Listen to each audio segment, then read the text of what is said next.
Bienvenue dans ce nouveau tutoriel. Ce tutoriel va nous permettre et nous apprendre comment installer et faire de notre machine un serveur de mail ou un serveur de messagerie.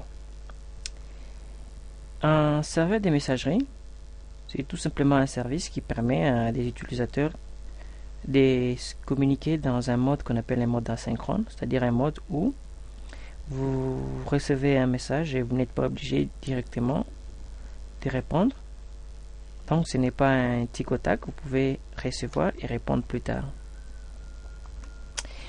Alors le serveur de messagerie fonctionne avec un principe qu'on appelle le principe de boîte aux lettres. Et ce principe de boîte aux lettres, c'est tout simplement un espace pour chaque utilisateur dans lequel il va recevoir des messages et il pourra là aussi envoyer d'autres.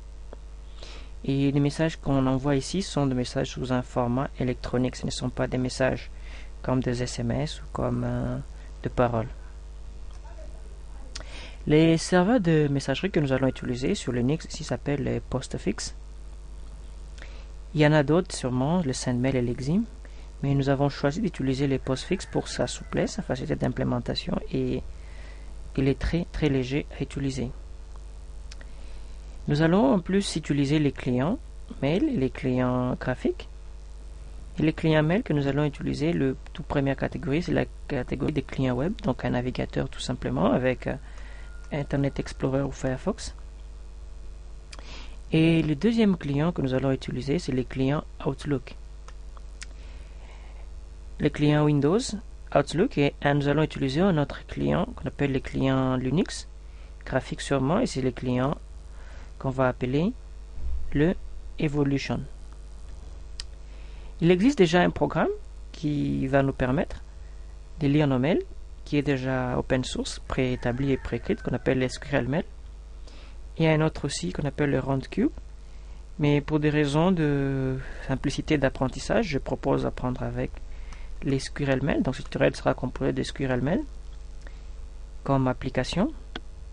Et ces applications utilisent ce qu'on appelle les agents de transport de mail. Les agents de transport de mail, c'est tout simplement des programmes, des tout petits programmes qui sont écrits, qui permettent cette facilité d'interéchanger entre les serveurs d'application et la base de mail qui est Postfix. Alors l'utilisateur, un client, n'a pas besoin de communiquer avec ce genre de transport, il communique directement avec son serveur d'application. Alors, voilà pourquoi, pour installer les services Postfix, on va installer les courriers POP, les courriers IMAP, qui sont des agents de transfert.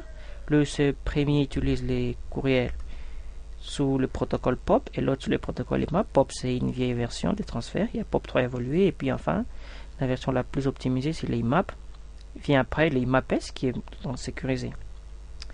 L'application conçue en PHP que nous allons utiliser pour lire les mails s'appelle SQLmail. Quels sont les prérequis? Il faut que vous ayez installé un serveur DNS, un serveur web de MySQL. Le serveur que nous avons configuré a déjà ces fonctionnalités. Et nous allons utiliser les deux premiers DVD de la Debian. Alors, avant de faire quoi que ce soit, la toute première chose que nous allons faire, nous allons insérer le deuxième DVD de la Debian dans le lecteur. Et nous allons faire une mise à jour des caches sans laquelle on ne pourra pas installer Postfix. Comment on fait la mise à jour des caches? En mode super administrateur, c'est-à-dire il faut renseigner les paquets qui sont dans les DVD. Voilà. Et on va utiliser la commande apt-cd-rom add. Voilà, il identifie les disques. Et voilà, il les charge. Et si vous aviez ces messages, donc le disque a été bel et bien chargé. Ainsi donc, maintenant nous pouvons commencer notre installation. On va faire apt get install courrier et non pas courriel, courrier pop, courrier IMAP.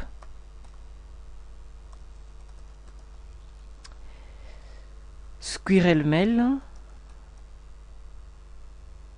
et Postfix. Il ne faut pas faire entrer, c'est sur une même ligne. apt-get install courier pop, query map, SQLmail, postfix. Et on est en train de lire la base et on dit voilà, après l'installation, vous aurez besoin de 22 mégas. On me demande d'insérer les tout premiers DVD de la Debian. Je vais l'insérer ici, puisque j'utilise une machine virtuelle. Si j'utilisais une machine fixe, il faut tout simplement enlever le disque et remplacer par un autre. Une fois inséré, je vais tout simplement appuyer sur Entrée. Et la lecture commence. On commence à configurer postfix. Cette configuration, il ne faut pas qu'on en soit intimidé, on y reviendra encore. Je prends le site internet. Les noms des courriers, donc les noms avec lesquels se terminera mes adresses. Donc, l'adresse de quelqu'un, @gpiga.cd, c'est comme ça qu'on appelle le nom des courriers. Et après avoir installé les services des courriers, on va me demander de remettre d'insérer le deuxième DVD de la Debian.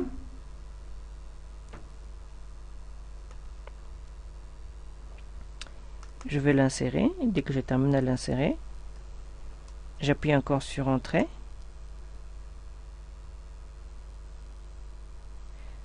Voilà, ici. Je train de paramétrer les agents de transfert, les courriers pop, query map et les SQLmail qui sont dans le deuxième DVD qu'on a renseigné tout de suite. Si je n'avais pas renseigné le deuxième DVD, il ne serait pas possible de finir cette installation. Donc, un prérequis absolument et obligatoire, c'est avoir le deuxième DVD ou tout simplement avoir la connexion Internet. Voilà, l'installation continue.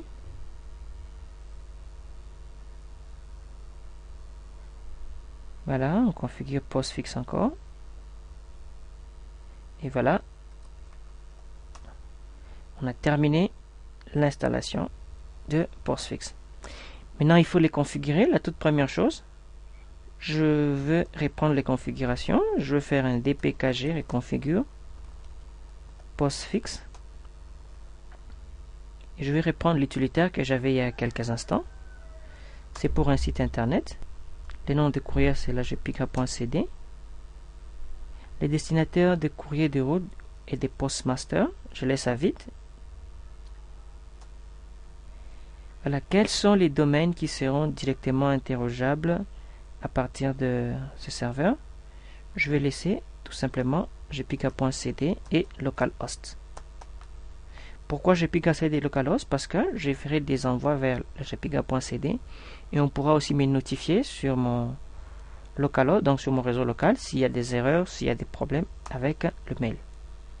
Alors, est-ce qu'il faut synchroniser la mise à jour de la file d'attente de courrier? Oui, bien sûr, il faut tout mettre les messages ensemble pour qu'ils soient bien administrés. Si vous avez un gros serveur, si vous avez un petit serveur, dites non.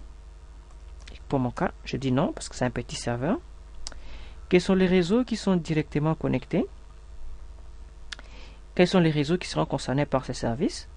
Donc, je commence par mon premier réseau, le plus important, le 192.168.13.0/24. Et si je veux dire que c'est tout le monde qui est autorisé à communiquer avec ce serveur, je mettrai tout simplement 0.0.0/0. Donc, tout le monde peut envoyer un message sur ce serveur. Alors, vous pouvez omettre les 0.0.0.0 lorsqu'il s'agit d'une configuration d'entreprise et ce n'est pas du tout mauvais. D'ailleurs, c'est une mesure de sécurité pour ne pas recevoir de mails anonymes. Faut-il utiliser ProcMail pour la destination locale? Il faut dire non, parce que si vous le faites, vous ne pourrez plus envoyer des mails à distance. Donc, moi, je fais non. Taille maximale de la boîte aux lettres, c'est 0. 0 signifie tout simplement qu'il peut être dynamique. Et si vous mettez un chiffre en octet, c'est-à-dire vous allez dire ma boîte aux lettres va s'arrêter uniquement à autant. Caractère d'extension des adresses mail, c'est plus, c'est un concept, c'est une clause à postfix, donc il n'y a rien à changer. Quels sont les protocoles IP que je vais utiliser? Vais-je utiliser IP4 ou bien IPv6? Je laisse IPv4 parce que je n'ai pas d'IPv6. Et voilà, on est en train de créer mon espace de configuration. Une fois avoir fini de créer, je vais créer le boîte aux lettres de l'administrateur avec la commande moot. Alors,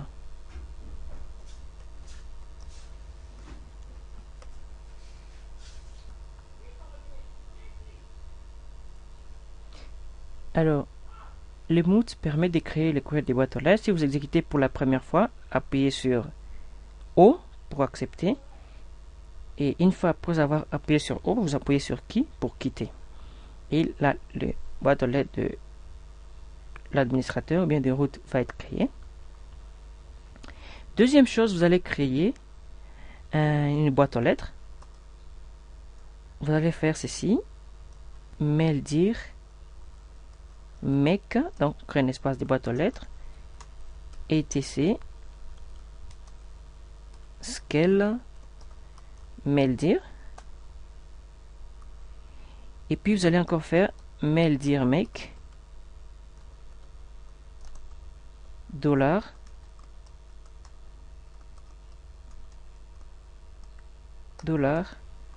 home slash mail dire.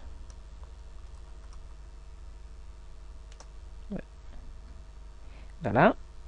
Si vous ne l'avez pas encore créé, il va se créer. C'est-à-dire que vous allez créer des boîtes aux lettres pour tout le monde et pour vous-même.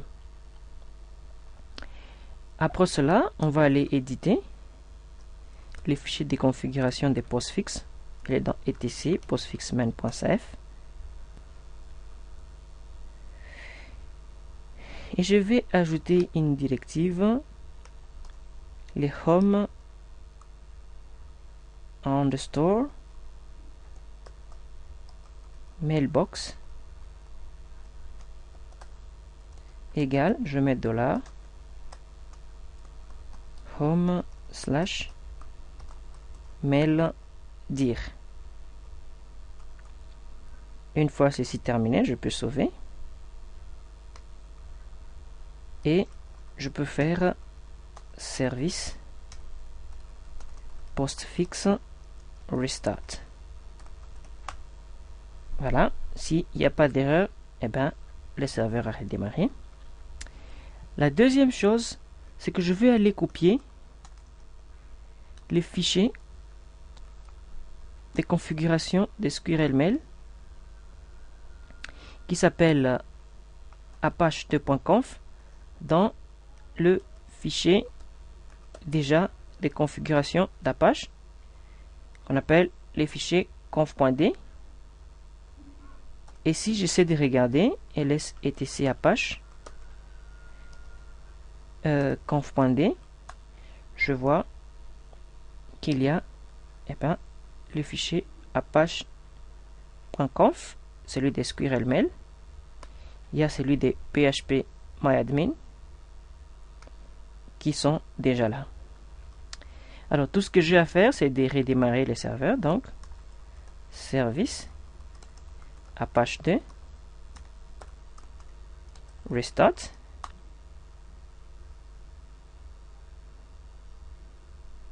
Une fois le serveur est démarré, il faudra maintenant que je fasse un test d'envoyer de mail une personne vers l'autre. Je vais créer des utilisateurs.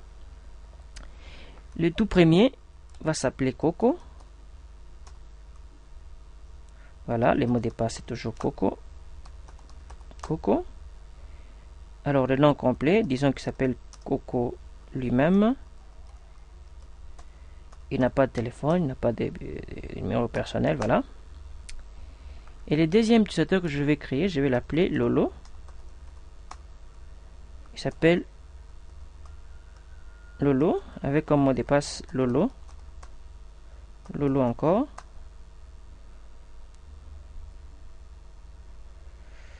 Les mots de passe, je l'ai mal mis. J'ai dit Lolo. Lolo. Alors, nom complet, j'ai dit Lolo elle-même. Il n'a pas de numéro de bureau, de téléphone professionnel. Et voilà, ces informations sont vraies. Alors, qu'est-ce que je veux faire? Je vais aller sur mon navigateur. Si je regarde gpigra.cd, la www.gpigra.cd, je tombe sur le site de l'entreprise, ce qu'on a fait dans les tutoriels sur la serveur Apache, et je vais appeler les Squirrel Mail. Alors je vais me connecter ici en tant que Lolo. Voilà, Lolo a sa boîte à lettres. Il peut vérifier les lettres, il peut composer. Et il peut écrire par exemple à coco@gpigra.cd avec comme sujet salut. Si tu reçois ce mail,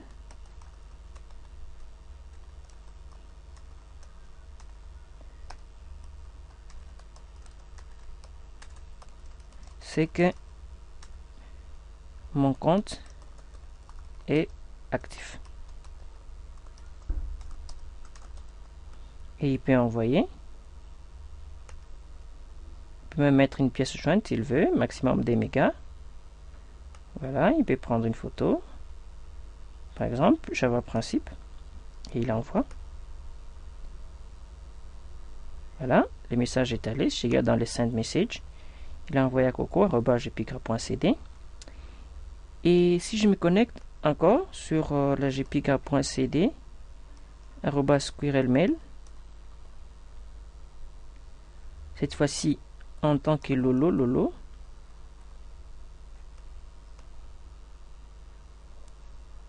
Si je regarde, inbox, non, je dois me déconnecter en tant que Lolo.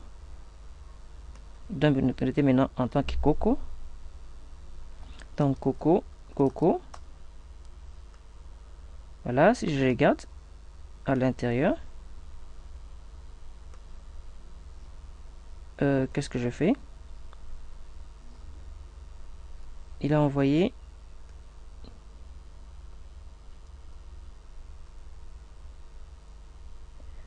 je reprends la manipulation. Je me connecte en tant que Coco pour envoyer à Lolo.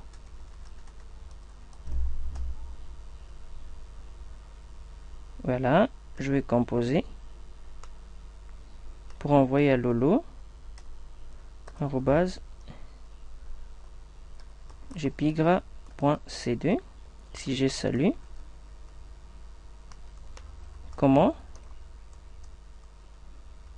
et il envoie. On envoie à Lolo. Voilà, je me déconnecte. Je me connecte maintenant en tant que Lolo.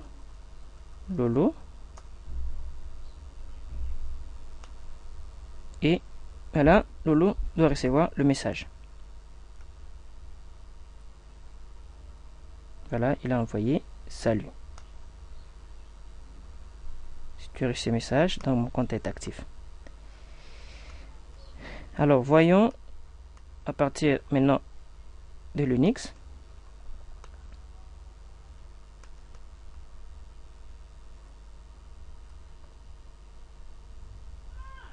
Je peux me connecter en localhost.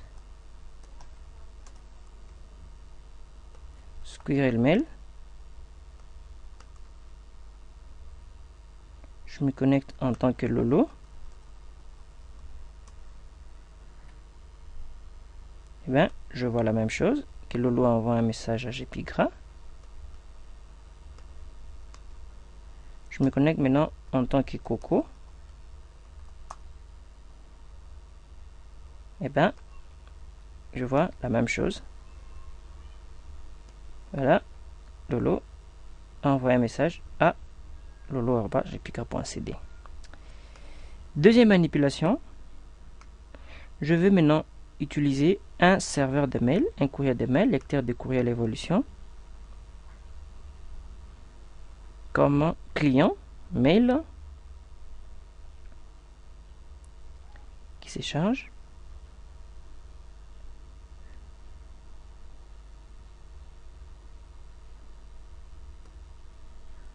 Je vais configurer un compte.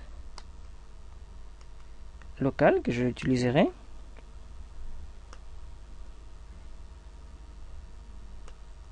Voilà, je vais configurer un compte.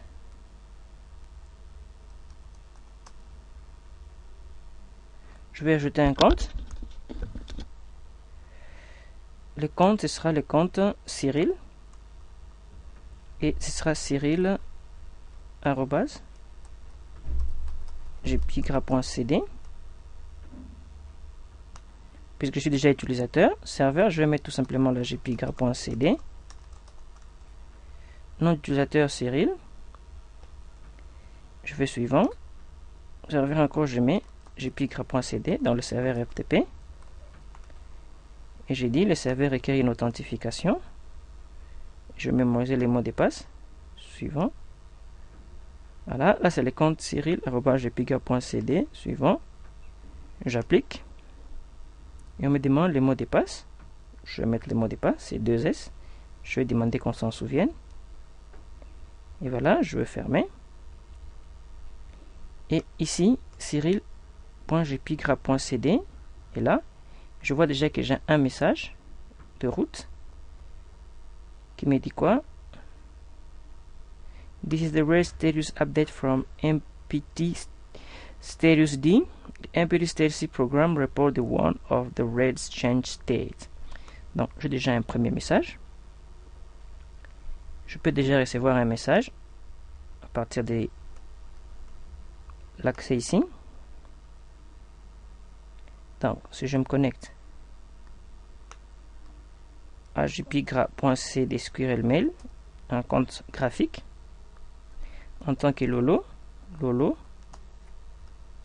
je peux envoyer un message à Cyril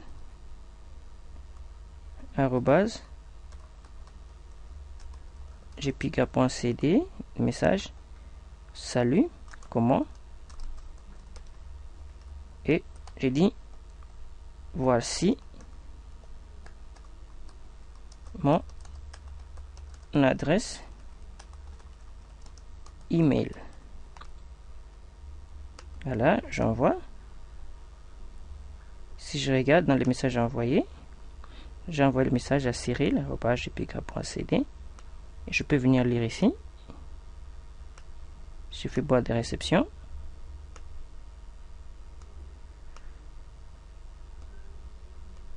Le message doit synchroniser.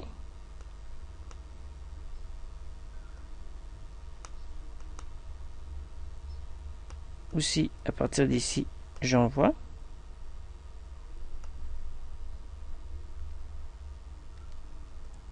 À lolo@gpigra.cd.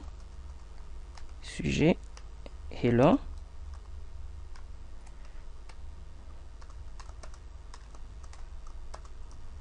Hello world.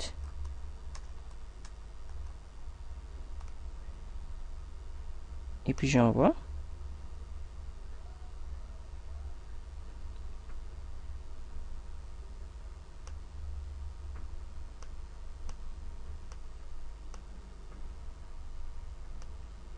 Il faut patienter le temps que la synchronisation s'est faite parce que mon serveur n'a pas une très grande capacité.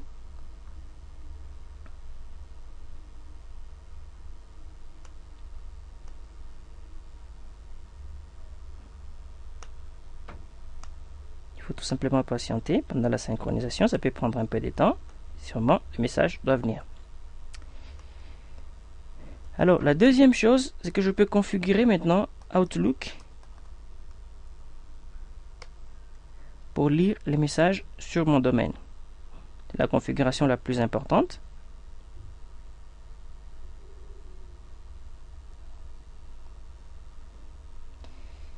La plus importante. En effet, lorsque je vais configurer un client Outlook, comment je vais m'y prendre? Je vais aller dans les fichiers et ici je vais dire que je vais ajouter un nouveau compte et le nom ça va être Coco. L'adresse Coco c'est @gpigra .cd. Le mot de passe c'est Coco. Je confirme avec Coco. Je fais suivant. On va chercher le serveur Coco, le serveur jpigra.cd. Une fois trouvé, puisque j'ai configuré les DNS, donc les configurations doivent se faire automatiquement.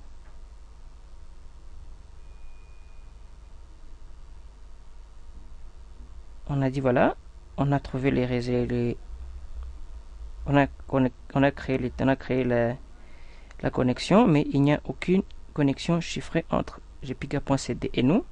Je fais tout simplement suivant, et c'est vrai parce que tout est en HTTP. Et on va essayer de se connecter en mode non chiffré. Et voilà, on dit que votre serveur de messagerie est configuré. Vous pouvez déjà vous connecter. Et là, je peux aller dans ma boîte de réception. Les drafts. Les messages envoyés. Je vois qu'il y a envoyé un message qui s'appelait Lolo, salut comment. Et le draft. Alors, je peux composer un nouveau message. Je dis à Cyril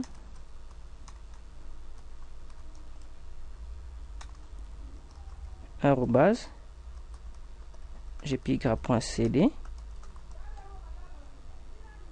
aussi à Lolo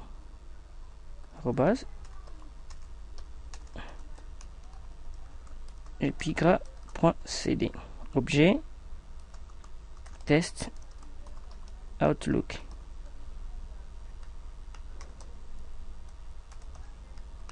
Mon Outlook fonctionne. Voilà, et je peux envoyer.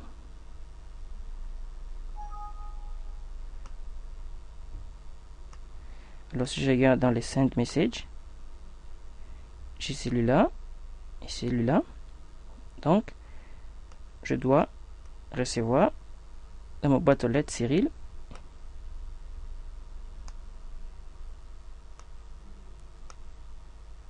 Normalement, je dois le recevoir.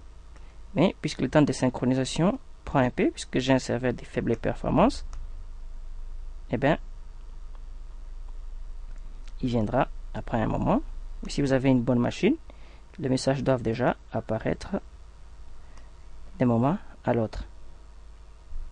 Donc, on a configuré Outlook, on a configuré Évolution.